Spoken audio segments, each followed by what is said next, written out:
नमस्कार दोस्तों, target Civil service exam में आपका स्वागत है। आज का जो टॉपिक रहेगा वो रहेगा पूरा जो वेदांता स्टरलाइट कॉपर कंपनी है आपकी तमिलनाडु में। ओके, तो उसका क्या इशू था। मई 2018 में ऐसा क्या हुआ था कि इस कंपनी को यहाँ पर लॉक करना पड़ा, ताले लगा दिए गए इस कंपनी में। ऐसा क्या हुआ था कि ट्यूटीकोरिन के जो लोग हैं उन्होंने यहाँ पर प्रोटेस्ट करना स्टार्ट कर दिया। क्या अब इस पर क्या कई सारे यहाँ पर इश्यूज क्रिएट हो रहे हैं। ओके, गवर्नेंस से रिलेटेड, एथिक्स से रिलेटेड कई सारे इश्यूज खड़े हो रहे हैं। क्या एनजीओ ने, जिस एनजीओ ने यहाँ पे जो नॉन ऑर्गेनाइजेशन ग्रुप्स थे जिन्होंने यहाँ पर बेसिकली प्रोटेस्ट किया था और ये ट्यूटीकोरिन जो कंपनी स्टरलाइट कंपनी है ये बंद कराया था, क्या वो सही है। क्या इसके पीछे कोई एनजीओ का एक मैंडेट है, कोई उनका एक अपना स्वार्थ है इसके पीछे जिसके कारण एनजीओ ने प्रोटेस्ट किया। क्या ये प्रोटेस्ट सही था, हम इस बारे में देखेंगे। और इस स्टरलाइट जो कॉपर कंपनी है इसको बंद करने से क्या इम्पैक्ट हुआ। आपको एक बार बता दूं मैं, इसको बंद करने के बाद इंडिया जो कि आपका कॉपर एक्सपोर्ट करता था ना, 3 साल पहले आप देखें 2018 तक इंडिया कॉपर एक्सपोर्टर था, लेकिन आज के समय पे इंडिया जो है ना वो इंपोर्ट कर रहा है। जैसे कि आप एक ग्राफ देखो, ये 2016 2017, ठीक है, ये बेसिकली ये इंपोर्ट है और आपका जो ऑरेंज कलर से वो आपका एक्सपोर्ट है। तो आप देखो कितना इंपोर्ट होता था यहाँ पर और ये आपका एक्सपोर्ट कितना सारा हो रहा था, ठीक है। लेकिन अब यहाँ पर क्या हुआ है, अब आप देखो 2018-19 के बाद सिनेरियो चेंज हो चुका है। आपका एक्सपोर्ट यहाँ पर क्या हो गया, कम हो गया है और इंपोर्ट यहाँ पर आपका बढ़ गया है।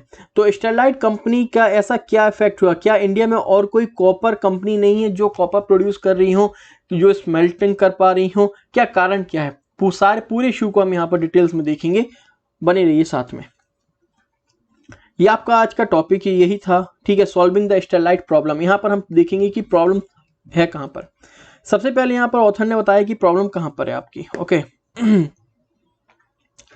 यहाँ पर कि जैसे आप देखें जो स्टरलाइट कॉपर थोटीकोडी तमिलनाडु में थी, इसका एक मई 2018 में ये क्या हुई, इसको बंद करना पड़ा। कारण क्या था, यहाँ पर प्रोटेस्ट हो रहा था। प्रोटेस्ट होने पर क्या हुआ, कुछ पुलिस वालों ने यहाँ पर फायर कर दिया उन प्रोटेस्टर्स के ऊपर, जहाँ पर 13 लोग क्या हुए, यहाँ पर मर गए।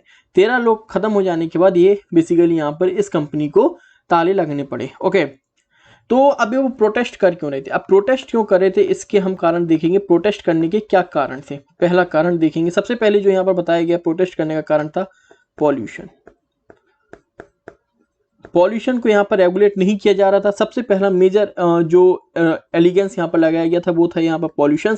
यहाँ पर पॉल्यूशन को यहाँ पर मेजर सही से कंट्रोल नहीं किया जा रहा था। यहाँ पर लोकल लोगों का कहना है कि 3 बजे सुबह उठकर बेसिकली क्या होता था, यहाँ पर गैस रिलीज होती थी जिसके कारण जो सुबह की ताजगी हवा होती थी ना वो यहाँ खराब हो जाती थी, गंदी स्मेल आती थी और ये लोग सांस नहीं ले पाते थे। इवन जो यहाँ पर ग्राउंड वाटर है आपका, जो यहाँ पर ग्राउंड वाटर है वो भी कंप्लीटली यहाँ पर क्या हो चुका था, खराब हो चुका था। इवन जो यहाँ पर पशु पक्षी होते थे ना, यहाँ पर जो उन लोकल पीपल्स के पशु पक्षी थे वो भी ये पानी पीने से मना करते थे। Even cattles were refusing to drink water, वो भी ये पानी यहाँ पर नहीं पीते थे। इसके बाद बिजनेस एम्प्लॉयज, इकोनॉमिक पर्पज से भी देखें तो बिजनेस जो कम्युनिटीज थी ना उन्होंने स्टरलाइट कंपनी में एनाफ लोकल लोगों को यहाँ पर एम्प्लॉयमेंट नहीं प्रोवाइड किया था। यहाँ तक कि चौथा कारण आप कह सकते हो कि जो CSR कॉर्पोरेट जो इनकी रिस्पॉन्सिबिलिटी होती है ना, कि अगर आप इन लोकल पीपल से पैसा कमा रहे हो तो यहाँ पर आपको कुछ हॉस्पिटलिटी जैसे कि टाटा कंपनी वगैरह हो गई, आपको प्रोवाइड करती है, डोनेशन प्रोवाइड करते हैं, आप हॉस्पिटल्स एजुकेशन के लिए यहाँ पर पैसा खर्च करते थे। इन्होंने यहाँ पर ना कुछ ऐसा नहीं किया। हालांकि थोड़ा बहुत इन्होंने यहाँ पर इनिशिएटिव्स लिए लोकल लोगों के लिए, टॉयलेट्स वगैरह कंस्ट्रक्ट किया, लेकिन जो मेजर हेल्थ फैसिलिटीज प्रोवाइड करते थे या फिर एजुकेशन में अपना कर सकते थे, ऐसा कुछ भी यहाँ पर इन्होंने स्टेप्स नहीं लिया। इवन इससे जो हेल्थ होती थी ना सुधरनी तो खराब ही है। इवन आप देखें यहाँ पे जो हेल्थ थी, एक जब ये बंद हुआ था तो व्हाट्सएप पे एक वीडियो वायरल हुआ था जहाँ पर कैंसर पेशेंट की जो विडो थी वो यहाँ पर अपनी कह रही थी कि उनकी जो हस्बैंड की डेथ हुई है वो इस कंपनी के कारण ये हुई है। तो ये सारी रीजन, इस वजह से लोगों को यहाँ पर अच्छा खासा यहाँ पर गुस्सा था यहाँ पर लोगों का। तो भाई अब इसकी इतनी इंपॉर्टेंस है क्यों, मतलब अब यहाँ पर इशू क्या है। इशू यहाँ पर ये क्रिएट हो रहा है कि अब ये करवाया गया एक एनजीओ के द्वारा, और हमें पता है कि जो बेसिकली इंडिया था, इंडिया क्या था उस समय, एक्सपोर्टर था, ठीक है, इंडिया क्या था, एक्सपोर्टर था। तो कई सारी कंपनियों को इससे क्या हो रहा था, घाटा हो रहा था कि वो ना तो इंडिया में अपना माल भेज पा रही थी और इंडिया के जिस कंट्री से रिलेशन अच्छे थे वो इंडिया से माल मंगा रहा था। तो ऐसा हो सकता है जो कॉपर की मेजर प्रोड्यूसिंग कंट्रीज हो उन्होंने इन एनजीओ को पैसा दिया हो या कोई लोभ दिया हो कि आप यहाँ पर इस तरीके से यहाँ पर लोगों को भड़काएं, गुस्सा कराएं, लोगों को कुछ भी रीजन आप दें यहाँ पर, जिससे ये कंपनी बंद हो और इंडिया एक इंपोर्टर बन जाए एक्सपोर्टर की जगह। एक ऐसे, देखो मैं ये नहीं कह रहा हूं कि ऐसा कुछ हुए, एक संभावना ऐसी जताई जा रही है कि ये भी एक संभावना हो सकती है, तो हमें इसकी एक जांच करनी होगी।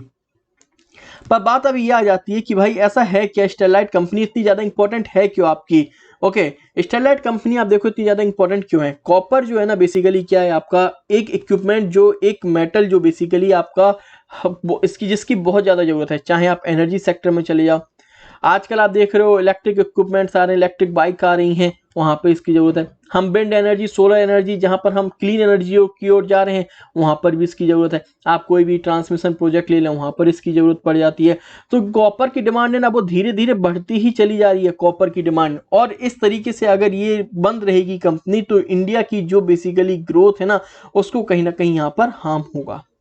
There are more than 120 copper smelters. Okay, 120 copper smelter. अब स्मेल्टर्स क्या होते हैं? स्मेल्टर्स का आप देखिए बेसिकली यहाँ पर क्या मतलब है, यहाँ पर स्मेल्टर्स का यहाँ पर मतलब है कि कई सारे देखो स्मेल्टर्स होते हैं। स्मेल्टर्स का यहाँ पर मतलब होता है कि यहाँ पर कोई और है, उसको बेसिकली हो सकता है प्यूरिफाई करना हो, उस प्यूरिफाई के लिए बेसिकली हो सकता है कोई और हो यहाँ पर जिसमें कई सारे मेटल्स होंगे, उससे कॉपर निकालना हो, तो वो बेसिकली स्मेल्टर्स है। तो यहाँ पर क्या लिखा हुआ है कि जितने भी मेजर कंपनीज हैं ना, मेजर कंट्रीज, जितनी भी मेजर कंट्रीज हैं, सब में अपने अपने कॉपर स्मेल्टर्स हैं, जहां पर कॉपर यहाँ पर क्या होता है, प्रोड्यूस होता है। सारी कंट्रीज में ऐसा है, जिस वजह से एक बैलेंस और प्राइस स्टेबिलिटी मेंटेन होती है। लेकिन जैसे ही इंडिया में आप देखें एक स्टरलाइट कंपनी यहाँ पर बंद होती है, तुरंत इंडिया क्या होता है, आपका एक एक्सपोर्टर की जगह एक इंपोर्टर के रूप में आपका साबित हो जाता है। वो तो साबित होता ही है, साथ ही साथ क्या होता है, जैसे कि अब आप इंपोर्ट करोगे, अब इंपोर्ट करने से क्या होगा, आपका जो फॉरेक्स बैलेंस है वो भी आप देखेंगे, फॉरेक्स जो आपका बैलेंस है वो भी कहीं ना कहीं यहाँ पर आपका रिड्यूस होता चला जाएगा, क्योंकि अब आप कॉपर को क्या कर रहे हो, इंपोर्ट कर रहे हो, बल्कि एक्सपोर्ट नहीं कर रहे हो। ठीक है, इसके बाद आप देखें यहाँ पर ऐसा नहीं है कि सिर्फ स्मेल्टर्स की एक ही कंपनी है, इसके बाद भी आप देखें हिंडाल्को एक कंपनी है, लेकिन हिंडाल्को में इतना ज्यादा कॉपर यहाँ पर प्रोड्यूस स्मेल्ट नहीं हो पाता है। साथ ही साथ दूसरा डिसएडवांटेज क्या है, कई हजारों लोगों की यहाँ पर जॉब चली गई। लोकल पे आप एरिया पे देखेंगे तो जो रियल एस्टेट का था और जो लोकल बिजनेस यहाँ पर थे, जिसकी अब आप देखो जब कंपनी चल रही है आपकी, तो यहाँ पर हजारों लोगों को एम्प्लॉयमेंट मिल रहा था। ओके, एम्प्लॉयमेंट मिल रहा था, तो किससे क्या होता था, लोग यहाँ पर लैंड खरीदते थे, प्लॉट खरीद रहे हैं, तो जो यहाँ पर रियल एस्टेट बिजनेस था वो भी ऊंचाइयों पर था, वो भी खत्म हो चुका है यहाँ पर। अब यहाँ पर जो पोर्ट था, ओके, थोटुकोडी जो पोर्ट था, वहां पर जब सामान आता था, कॉपर यहाँ पर आता था, तो यहाँ पर क्या होता था, इंपोर्ट एक्सपोर्ट का बिजनेस भी सही चल रहा था, पोर्ट भी यहाँ पर सही चल रहा था।